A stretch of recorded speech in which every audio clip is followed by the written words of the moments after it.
Students, families, counselors, good afternoon, good evening. Thank you so much for joining us for the Missouri Association for College Admission Counseling virtual panels and college fair. Today, on Tuesday, we are doing the virtual panels, and tomorrow, on Wednesday, we have the virtual college fair. First, a few housekeeping items to cover. You are encouraged to ask questions throughout the duration of today's session via the Q&A button that you see on your screen.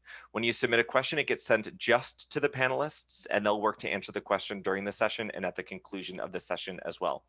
Your camera and your microphones are turned off. The panelists cannot see or hear you, so if you do have any questions, make sure you do type them in. This is one of 4 panels that we're doing tonight, and then we're doing tomorrow the 6x6 virtual college fair. Tomorrow night, we've got about 120 colleges that are all presenting across 3 hours in the evening, and you can go and hear from all of these different institutions and meet the admission reps, ask more about scholarships and financial aid tomorrow, and just start the college search process. You can sign up for those sessions at strivescan.com/Missouri, the same place you went to sign up for this panel today. And finally, we are recording this session and all of the sessions. The recordings will be made available by Friday of this week, not only of the panels, but also of the 6x6 college fair. And those would be posted at strivescan.com/Missouri. And with that, I'm going to hand it over to the panelists.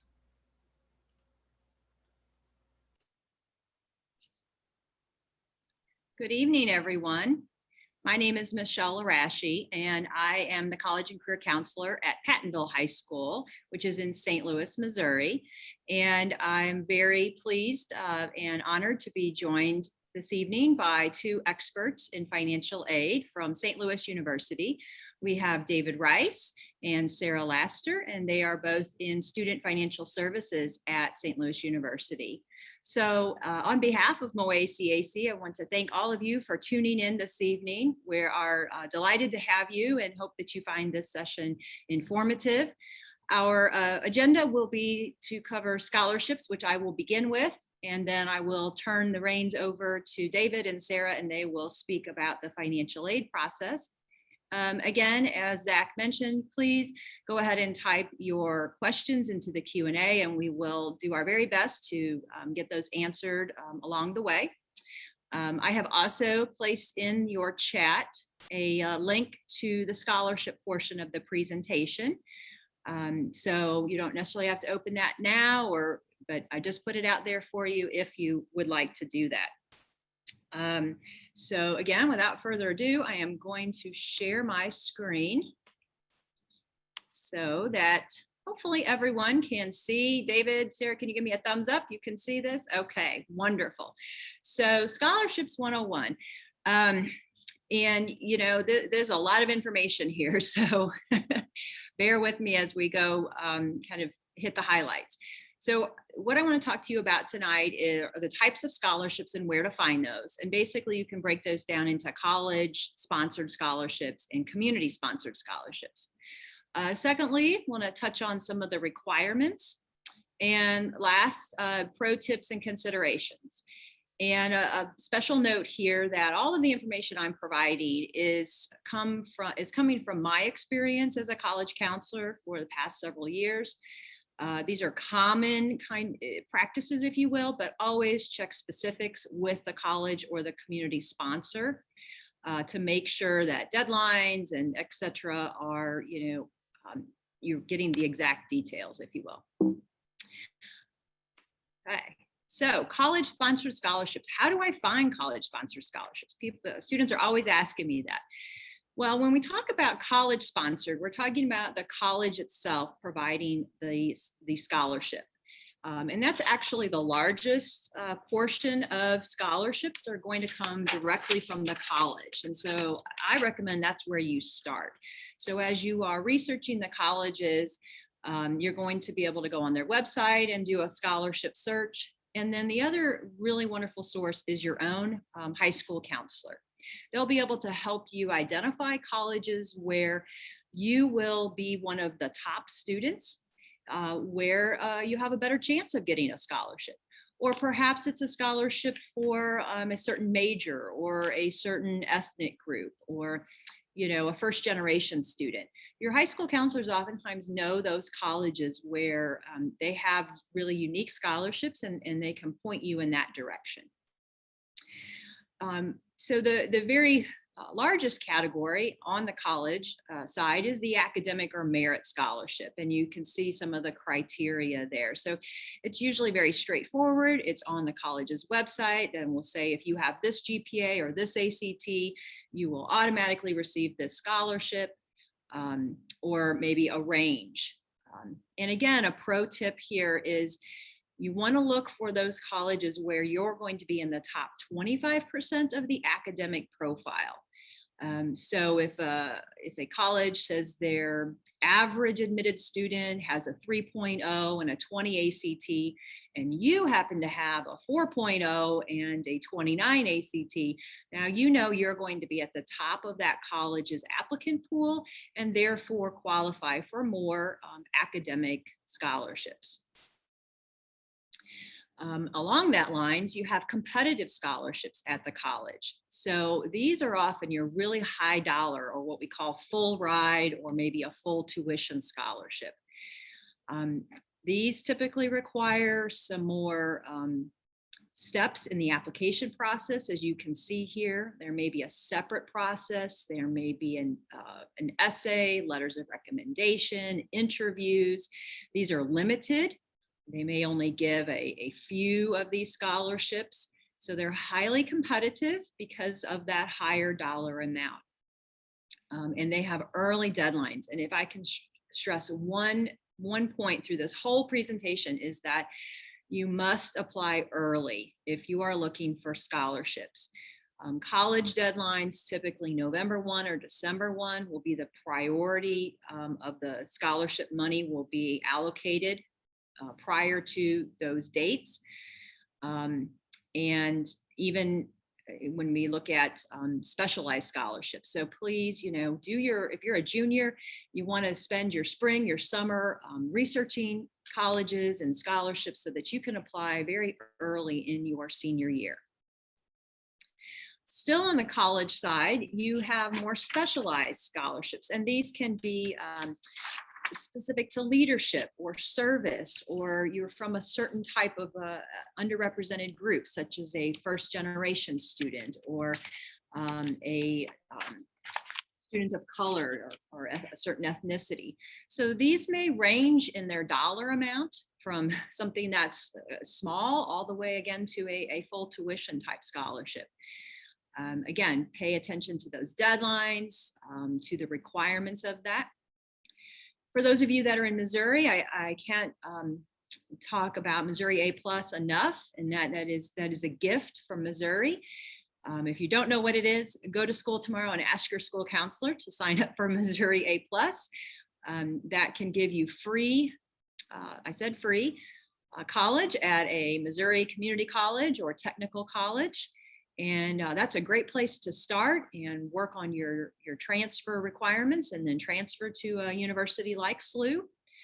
And even some of our Missouri four-year universities will also provide a small A+ recognition scholarship. Athletics. So there can be money if you are a gifted athlete.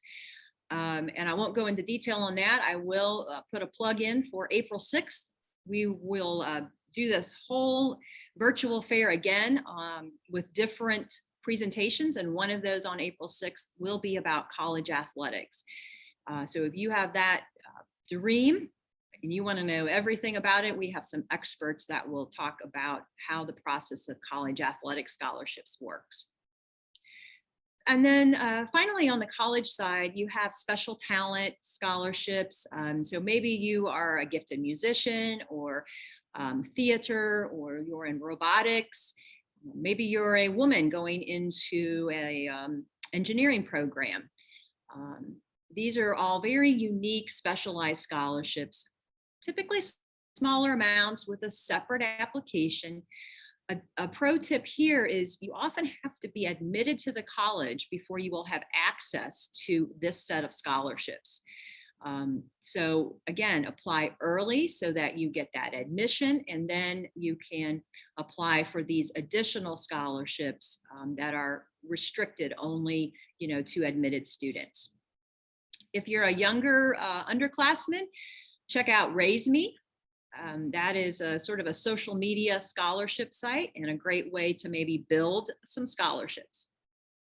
And I know I'm going fast, folks, but I want to save time for financial aid. So again, you can open up the document and have this to refer back to. So the other kind of category would be all your local and state community sponsored scholarships. And if I said just one resource, your high school counselor. Okay? But these are all the scholarships that you typically will apply for the spring of your senior year. And they are sponsored by employers and banks and businesses in your community. And so you see a long list there. And all of that, money, whether it's $500 or $1,000, does add up. And so I encourage you to apply for these. Many times they are based on your community service and involvement or your financial need.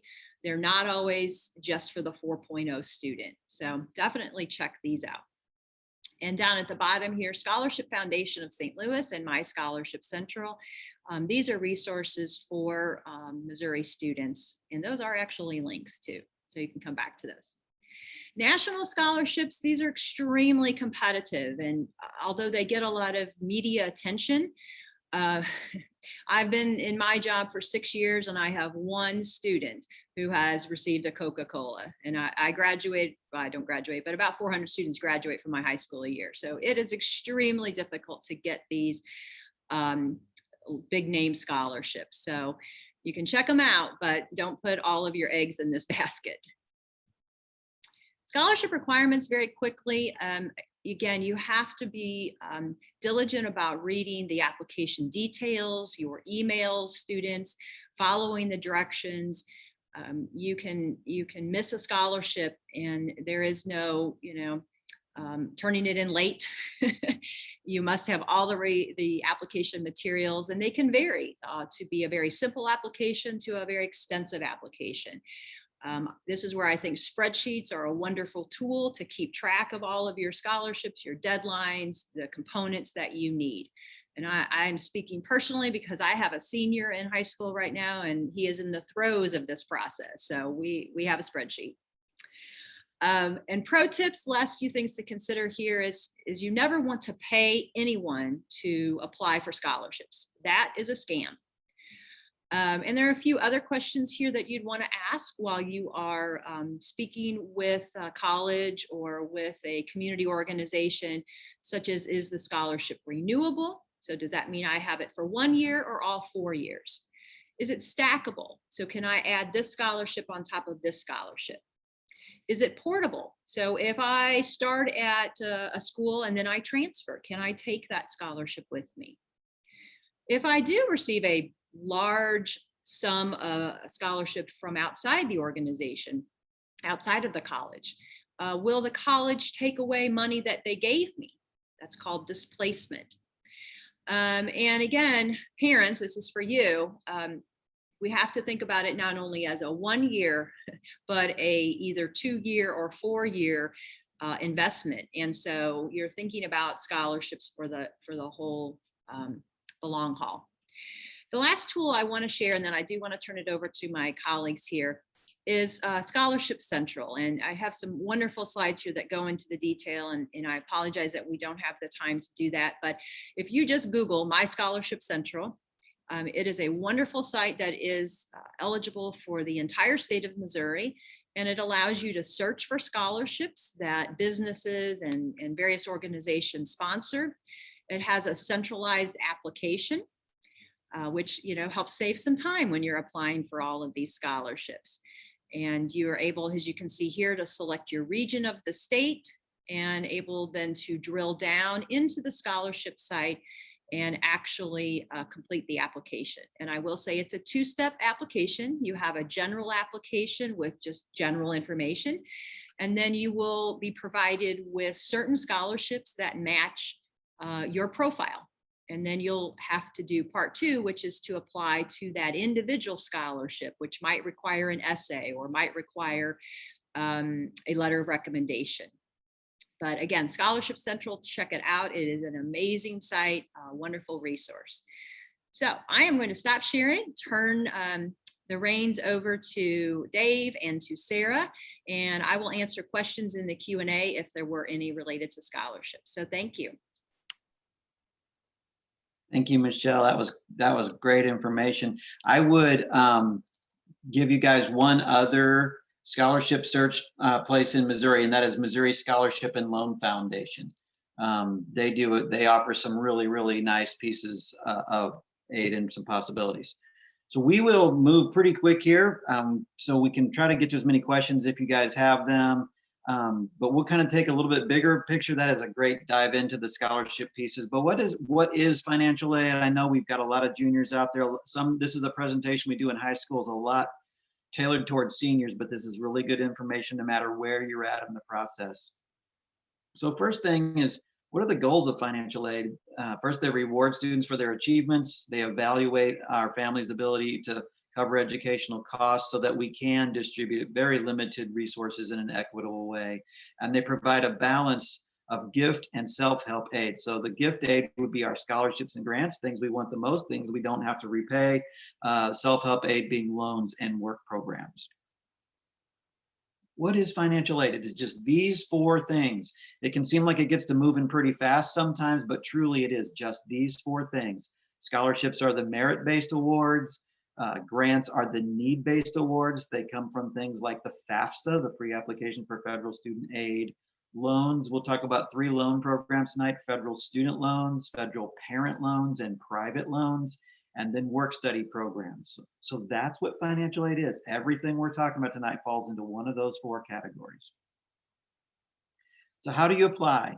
Michelle talked about a lot of this process, but the first thing, just your admission process, puts you in line for the merit-based scholarships that are going to come directly from the school. So even if you don't fill out a FAFSA or apply for any need-based aid, just applying to admission will begin that process, and they'll begin pushing those merit scholarships back to you.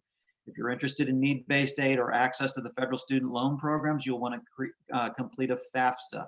And you can do that starting in October of your senior year, the October before you actually start school the next year. That determines your eligibility for federal aid. There's about 400 schools across the country right now that use the CSS profile. It is not free. It is $25 for the first school that you submit that to, and $16 for every school after that. SLU does not use that for our domestic students, but we use that for our international students because it allows them to have access to some need-based funding. Just a couple screenshots. The federal sites have all changed over the last couple of years. They've moved everything to one site. So if you've got older students or you're used to going out to fafsa.ed.gov or studentloans.ed.gov, everything now has come to this one site. So everything is at studentaid.gov. And it's made things a lot more simple. We're kind of still learning our way around the site, but it's actually made it a little more simple.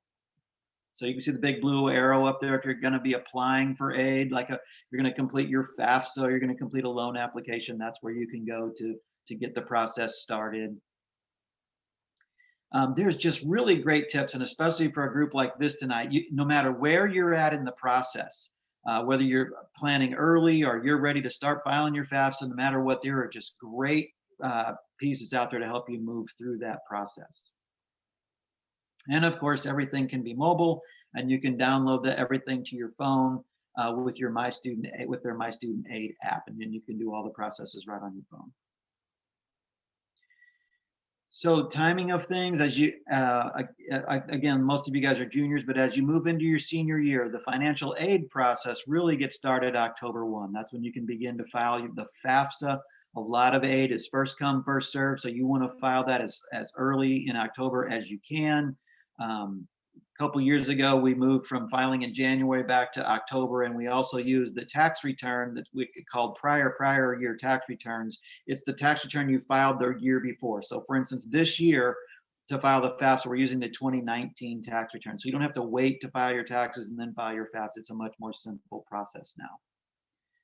There's a tool out there if you're filing your FAFSA where you can use the IRS data retrieval tool, and you can actually download your tax information right into the FAFSA. I think that's one of the pieces families are most concerned about, is getting their tax information in the right place, but you can use the IRS data retrieval tool. It'll put everything right in the right place on the FAFSA for you.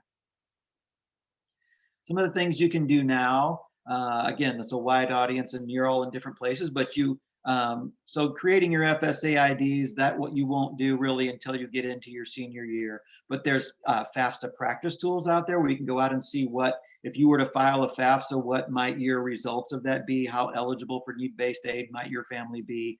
And then one thing that's really big, net price calculators. Every school is required to have a net price calculator within a couple clicks of their homepage. We hear a lot in the news about the high price of college, and truly it is. But that's not what you're going to pay. You're not going to pay the sticker price. You're going to get scholarships that are going to discount that tuition price. We're getting ready to send our award letters out tomorrow, and we're talking about what our discount rate is for next year, and it really is high. I would just say that we're in the era, if you have a dream school, don't give up because it looks like it might cost too much. Let somebody make you an offer you can't refuse, because schools are competing big time right now for students. We'll skip through some of this pretty quick just for time, but in order to file the FAFSA, you need an FSA ID. It's a username and a password. You will create one for parent to sign federal documents and one for the student. You can use those for the entire time you're in school. Parents, if you have multiple students, you can just make sure you save that in a safe place because you can use your FSA ID for all of your kids. One of the biggest things we find when people are trying to file their FAFSA is they've misplaced or lost their FSA ID. So just a quick screen to say that you can get that reset. Won't use a lot of jargon tonight, but two terms that you want to be familiar with as you start through the aid process. One is EFC, the FAFSA. You fill out the FAFSA, it gives you back what's called an EFC expected family contribution. It's your need-based aid indicator. Congress is talking about changing a lot of things and retitling this, but it really is just your need-based aid indicator. It can be anything from 0 to 999,000. Give you some perspective on that. Federal Pell Grant range goes from an EFC of 0 to about 5,800. Believe full Pell Grant for next year is $64.95 for the year and goes down to a Pell Grant of a little under $1,000. Our state grant cutoff is an EFC of 12,000. And it usually gives a state grant of somewhere around $2,000. It can vary based on state budget, but it's usually around $2,000. And then institutions, schools will give out need-based aid based on EFCs, and that can vary by school. At SLU, we can get it, depending on your merit awards, we can get up into the 20, 30,000 EFC range, and we're still putting scholarship dollars, need-based scholarship dollars on the table. The other term that you'll want to be familiar with is cost of attendance. Cost of attendance represents the maximum amount of financial aid you can receive for an academic year, and it's made up of direct cost pieces, things like tuition fees, room and board if you live on campus, but then some indirect costs too, things like books and supplies, transportation, loan fees, and miscellaneous living expenses. So it allows you to generate aid to cover the entire cost of attendance, not just those direct costs that are billed directly from the school. Just a quick, you hear a lot about need-based aid and how do you receive it. This is just a visual of that calculation. So we see cost of attendance on the left. We'll imagine that column 1 is our private, 4-year privates, the most expensive schools. Column 2, our 4-year publics, a little less expensive. In column 3, our community college, our least expensive option. We fill out a FAFSA. If we have an EFC, we can see that it's applied equally to all those schools. Sometimes families think, well, if the school's more expensive, will the EFC number be different? But it's not. It's the same. So cost of attendance minus EFC determines the need that a family has, and it plays into the calculation of need-based types of aid. Things like subsidized federal loans, the loans the government will pay the interest on for students while they're in school, or other need type grants that schools put on the table. That also plays in the calculation to be eligible for federal work study. Different types of federal aid, the federal Pell Grant. Michelle talked about understanding what types of aid can be portable, that you can take with you from one school to the next. And Pell Grants are portable. So if you fill out your FAFSA and you've got your EFC and you receive that Pell Grant, that's going to be that same amount at any school you go to. Other things, though, we talked about other kinds of aid that's first come, first serve. Supplemental Educational Opportunity Grant is an allotment of funds that schools get from the federal government, and it can run out, but it is a nice grant. It can be worth as much as $4,000. Same thing with federal work study. That's an allotment of funds that schools get from the federal government, so they too can run out. So again, you want to apply early. That senior year, you want to start filling that FAFSA out as close to October 1st as you can. We'll talk about 3 different loan programs tonight. We're so, first of all, focused on scholarships and grants, the things we don't have to repay, but it's important to understand the loan programs. Loans are not good or bad. It's just important to understand how they work. So as a first year student going into college, you'll know that you can borrow up to $5,500. It's not a credit qualifying loan, but the government's going to tell us at each grade level how much you can borrow. So first year you can borrow up to 5,500, second year 6,500, third year 7,500, and 7,500 again your fourth year.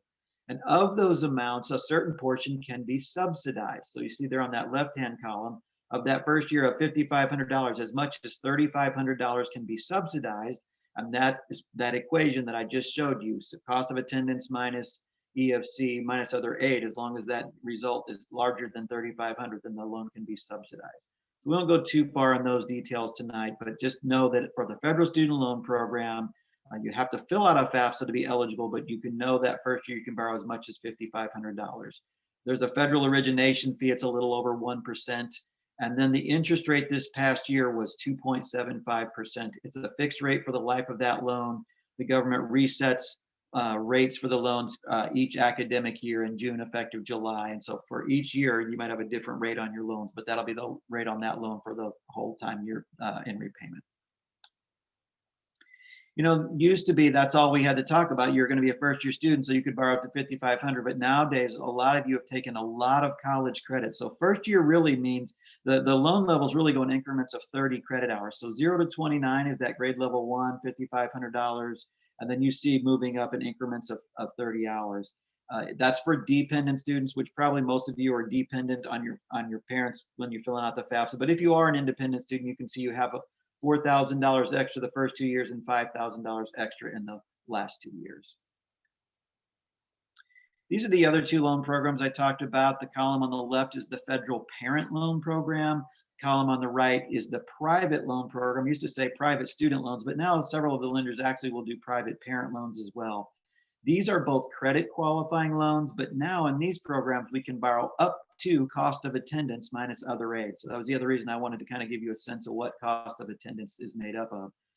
The main difference is federal parent loan has a federal origination fee of 4.236%, while the private loans tend to not have an origination fee. The parent loan this past year had a fixed rate of 5.3%, where the private loans tend to be variable interest rates. Differences between student loans and parent loans. Student loans the repayment can be deferred until 6 months after students are less than half time enrolled.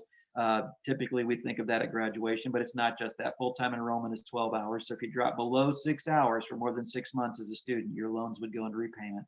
Parent loans are not automatically deferred while students are in school. They'll go into repayment 60 days after they're fully dispersed. But if you want them to be deferred while your students are in school, it's as simple as clicking a button on the application, and then they can be deferred as well. I think if we're going to talk about loans, it's important to have some sense of what that looks like in repayment. So federal student loans, it's a historically low rate right now, 2.75%. So you see in that yellow print down there, I've kind of given you the historic rates of what's more typical. But standard repayment terms on the loans are 10 years. So as a student, for every $10,000 you borrow in that federal student loan program, it would be about $95 a month. In the parent loan program, for every $10,000 you borrow, it would be about $108 a month. And for the private student loan program, for every $10,000 you borrow, it would be about $132 a month. So for instance, a typical student, if you went through school and you borrowed the $5,500, $6,500, and $7,500 that I talked about, you would borrow $27,000. Part of that would have interest accruing on it. So let's say you ended up at $30,000. So your repayment then would be about right at $300 a month. And you can decide if that's affordable or not. Let's say you came out of school making about $40,000. You're going to take home a little bit less than 6% of your annual salary. So you're taking home about $2,400 and your loan payment is $300. That's a good sense of what that looks like. Same for parents. If you had to borrow, say, $5,000 for a student to cover any remaining costs for that first year, so your payment would be about $54 a month for that standard 10 years. But you got to remember, and like Michelle talked about, you want to kind of have a plan to pay for a degree. So I too, I'm a spreadsheet guy, and I would recommend having your spreadsheet and kind of running those costs out and figuring out what's the best plan for our family for the degree. It's award letter season. Ours are getting ready to go tomorrow. Believe me, that is a big deal for schools. We work really hard to get those out. And even though it's March by now, it's still very early trying to get them out with all the moving parts. But here's some of the things you want to be aware of. Remember what financial aid is. It is made up of scholarships and grants and loans and work study. All award letters will be made up of those things. But let's imagine that you've gone to the mailbox tomorrow and you have 2 award letters that you've received. And School A has offered you $60,000, and we're pretty excited about that. And School B has only offered us $30,000. And obviously with that, we're going to go to School A because they've offered us twice as much money. But as we look a little closer, of the $60,000 School A has offered us, $45,000 of that is a credit qualifying parent loan. And it's not that we won't credit qualify for it, but that's not grants and scholarships, if you know what I mean. As we look a little closer at School B, of the $30,000, $25,000 of that are scholarships and $5,000 is a federal student loan. So in essence, School B has actually offered us the better award letter. We can still do a parent loan or a private loan at School B, but they've offered us the most amount of grants and scholarships. So don't just look at that bottom line. And that sounds really simple on a night like this, but I'm telling you, when you go to that mailbox and somebody's offered you a big award letter like that, it turns our head. So just let it slow down. What are the grants? What are the scholarships? And how much of this is loans that are on this award letter? So let's kind of bring this whole thing to an end here, and only just a couple more slides. But no matter what school you're looking at, the calculation of how you're going to pay for that school is going to look like this. We're going to have cost. It's going to be made up of tuition fees, on-campus housing, maybe some things like parking, health insurance, minus our aid, which is made up of our school merit awards, our school need awards, the federal and state need-based awards, our federal student loans, and any outside aid we have. Obviously, not a lot of decisions there. We want all of those grants and scholarships that we can get, but what happens if there's a remaining balance? And we think there must be 1,000 different ways to cover that balance, and we're the family that's not going to get that right. We're not going to know the secret handshake or the password, or we're not going to get the Coca-Cola scholarship. And so it feels like it's going to be really confusing, but it's not.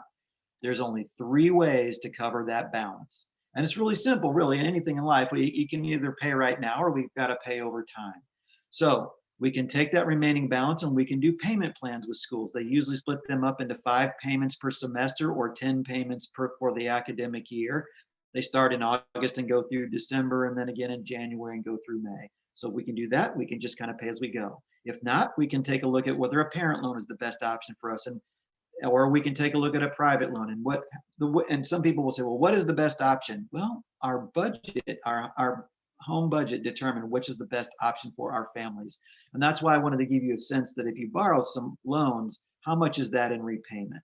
Okay, so 3 ways to cover a balance: payment plan, parent loan, or private loan. Timeline: when you guys get to your senior year, August through December, you're doing your admission applications and college visits.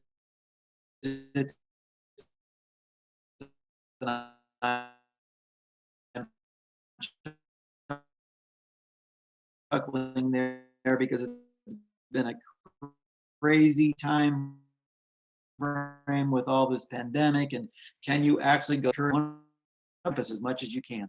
October of your senior year, you're going to be creating your FSA IDs. You're going to begin to submit your FAFSA, and then November through March, you're going to begin to receive those award letters from schools.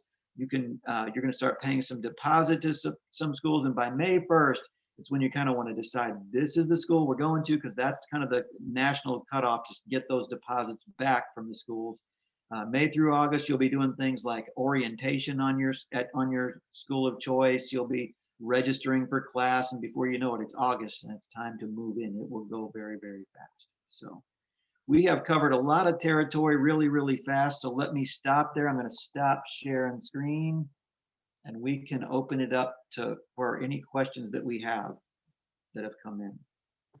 Yeah, Dave, I'll start asking a couple of questions that have come in. Can you explain any major changes to the FAFSA in 2021? There's not any real major changes to the FAFSA in 2021. or in 21, 22, either for that matter. Don't be afraid of the FAFSA. Sometimes I think we scare you guys to death. We do all these workshops and FAFSA workshops, and you might think it's really hard. It is not. I encourage you to use the IRS data retrieval tool if you can. But I will throw this out. Here's what's different now about the FAFSA process. The FAFSA this year will use your 2019 tax returns, and you guys are looking to the future. But a little thing happened after 2019, like 2020, and all of us had to go through the gauntlet of a pandemic, and that could have played havoc on our income and the things we put on the FAFSA that determine our need-based aid eligibility. So there's a process out there called special circumstances, professional judgment that schools can use to adjust the items on your FAFSA to make it look more like real life looks like. So don't get lost in those details, but make sure you reach out to your schools, let them know that. And to give you perspective on that, we do a lot of special circumstance review at St. Louis University, typically 300 or 400 a year. Last year, and now with the new semester, we've probably gone over 6,000 that we've reviewed. So different era, different time. What would you say is the maximum family income cutoff where it would be worth filling out a FAFSA? That's a great question. We get that a lot. The minimum to get like a full Pell Grant is probably like a family of 4 with a household income of a mid 30,000 range.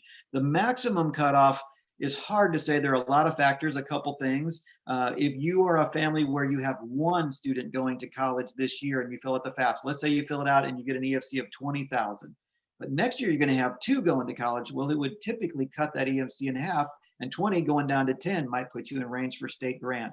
So I would always encourage families to fill FAFSA out at least that first time. And especially, again, if you've got a second student going to college, or if you're fortunate like me, at one point we had 3 kids in college. And if you're really fortunate, I talked to a mom the other day, she has quadruplets and she has 6 in college right now. So we'll all feel her pain. So I would just encourage it. Really, it takes about 30 minutes of your time. So I would always encourage to complete if you can. Should we start applying for scholarships right now? This is coming from someone who's not a senior, or should we wait? Okay, great question. Generally, you're going to apply your senior year. But what you can do, if you're not quite a senior, is, if you're a freshman, the most important thing you can do is to earn good grades.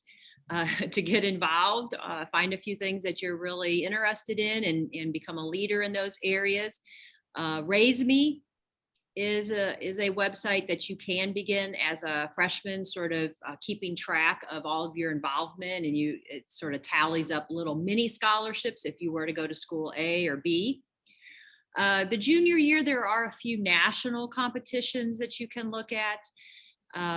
Definitely the junior year, you should be researching your colleges and really looking at, if I go to college A, what kind of scholarships would I qualify for, or could I apply for? If I looked at college B, what could I get there? And again, you might be surprised. Many times you can get scholarships with, an ACT. Doesn't have to be a perfect ACT, doesn't have to be a perfect 4.0. But you have to look at, what do you have to offer the college, and what can you leverage? So, can you leverage your GPA because you're on the upper, 25% of that school, or can you leverage because you are a first generation student and they have a first generation scholarship? So things like that.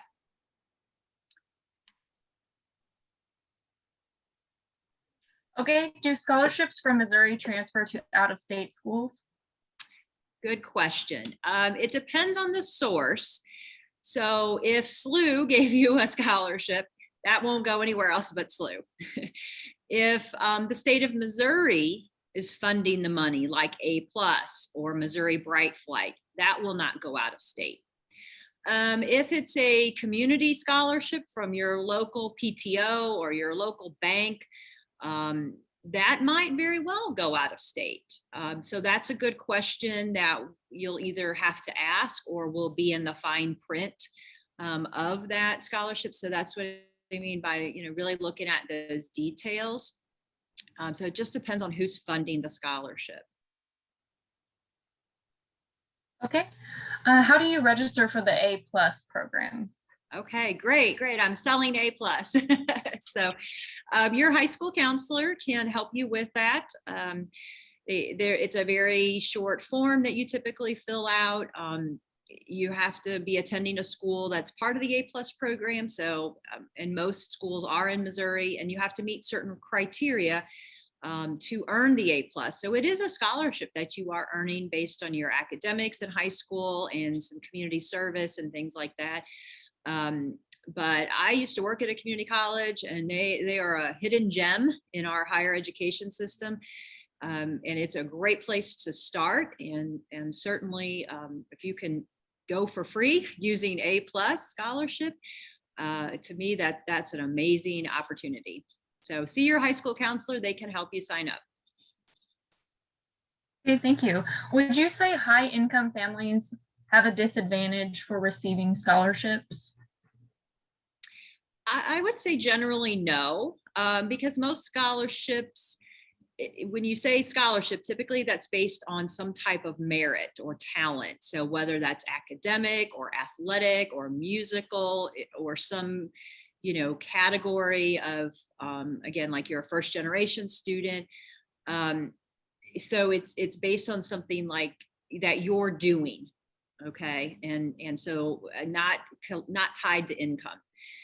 Income is usually termed a grant, a financial need grant. So SLU may offer a financial need grant based on your family's FAFSA and your family's situation. And that means that SLU is funding some additional aid for you.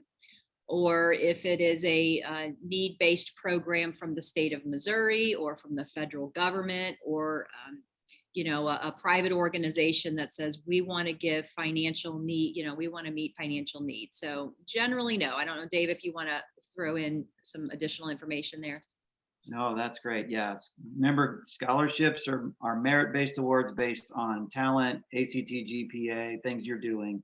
Grants are need-based based on a lot of the FAFSA results. So yeah, all right on.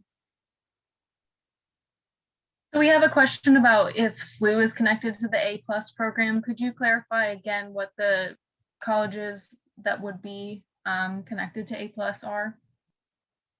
Typically, they're going to be the community colleges. It's set up as a community college program. We do have a little bit of A+ funding in our transfer award money, but for the most part, that's a community college. And there are a few four-year schools that may have some, but it's not the same. It's not your tuition is covered. A+ is specific to community college. Right. Yeah. If for example, SEMO offers $1,000 if you have A+. They're not going to cover your tuition like a community college would. So it's really a community college program. Okay. Could you talk about federal work study and about how many hours a week students would work if they had federal work study? It can vary from school to school. Our typical federal work study award is about $3,000. Students typically work 10 to 15 hours a week and make $8 to $10 an hour. It can vary. There's a lot of talk about will that go to the national minimum of wage of 15 over time, but I don't think that happens until like 2024. So, but it's more than just about making money. That's certainly important, but it gives you a connection to the school. There's a lot of studies out there that show the benefits of work study because there's other people watching. I mean, as a parent, I know there's somebody else watching out for my kid. Hey, did he show up today? What's going on? So there's a lot more benefits than just monetary. Okay. Do you have to be a citizen or green card holder to qualify for scholarships? You might just clarify federal aid versus scholarships from other sources. You have to, for the FAFSA, you have to be an eligible non-US citizen. So there's a lot of pieces that go into that. But for scholarships, merit-based awards, that you can be eligible for merit-based awards. Okay. That coming back. Hey, can I throw one thing out real quick? From a paying for college standpoint, we got a wide variety of people on the meeting, but there's one financial plan that works best for everybody, and that's Finish in 4. And so full-time, a lot of schools have a flat rate of tuition between 12 and 18 hours. So if you're going to finish in 4, a lot of degree programs are 120 credit hours. You got to average 15 hours, but sometimes we'll start up and say, I just want to get used to school. I'll just take 12. But if you take 12 twice, you bought a 5th year. And a lot of those scholarships are only good for 4 years. So finish in 4, average 15 hours. Well, unfortunately, you- that's all the time that we have for this panel, but I will be passing along the questions to the panelists afterwards. Students and counselors, you are welcome to watch this recording and check it out again if there's some information that you missed. We will be posting this recording by Friday at strivescan.com/Missouri. So you can go back to that website and see this recording. You can also go right now to strivescan.com/Missouri and check out the panels that are running next hour starting at 7 o'clock, and also check out the 6x6 College Fair. I know SLU will be there. There'll be members of the admission team representing SLU for the fair tomorrow, as well as 118 or 19 other colleges. It'll be a big event. So go and check out strivescan.com/Missouri for that. As you close this window, a very quick 4-question survey will appear. We ask for your feedback on the session. We encourage you to sign up for those sessions. Thanks, everyone. Have a great day. Guys.